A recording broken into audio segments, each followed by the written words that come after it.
21 of இஃப்தார் கடைசி 10 நோம்புமே வந்து பார்த்தீங்கன்னா ரொம்பவே ஸ்பெஷலாக வந்து இருக்கும். ஒவ்வொரு நாளும் ஒவ்வொரு பள்ளிவாசலுக்கு வந்து போகலாம் அப்படின்னு சொல்லிட்டு எப்போவுமே போகிறது. ஸோ அதனாலவே இந்த இஃப்தார் சஹருக்கெல்லாம் வந்து பார்த்தீங்கன்னா எது சிம்பிளாக சட்டுன்னு பண்ண முடியுதோ அது மட்டும் தான் பார்த்து வந்து பண்ணுவேன். இஃப்தாருக்கு இந்த சமோசா ஷீட் வாங்கி அப்படியே வந்து இருக்குது. இது எப்படா காலி பண்ணலாம் அப்படின்னு பார்த்து ஈஸி அண்ட் சிம்பிளாக கிட்ஸ்க்கு பிடிக்கிற மாதிரி ஒரு ஸ்நாக் ரெடி பண்ணிட்டேன். இதோட ரெசிபி நான் வந்து சீக்கிரமாக வந்து அப்லோட் பண்ணுறேன். நோம்பு கஞ்சி ஹலீம் இதெல்லாம் வந்து ஃப்ரெண்ட் வீட்டிலேருந்து வந்து கொடுத்து விட்டுட்டாங்க. முன்னாடியே சொன்னதுனால ஸ்நாக்ஸ் எதுவும் நான் பெருசாக பண்ணிக்கல. கொஞ்சமா கடையில வந்து ஸ்நாக்ஸ் வாங்கியாச்சு. இஃப்தார் முடிச்சுட்டு கொஞ்ச நேரத்துல சஹருக்கு குக் பண்ணி வச்சுட்டு தராவே அண்ட் தஹஜ்ஜுத் தொழுகிறதுக்காக வீட்ல இருந்து கிளம்பிட்டோம். அல்ஹம்துலில்லாஹ். வாங்குடனே லைலத்துல் கத்ர் கிடைத்த மாதம், அன்று சங்கையான திருக்குர்ஆன் வந்த மாதம்.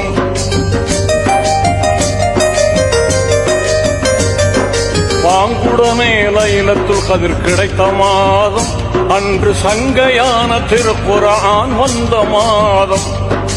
ஆன்மீக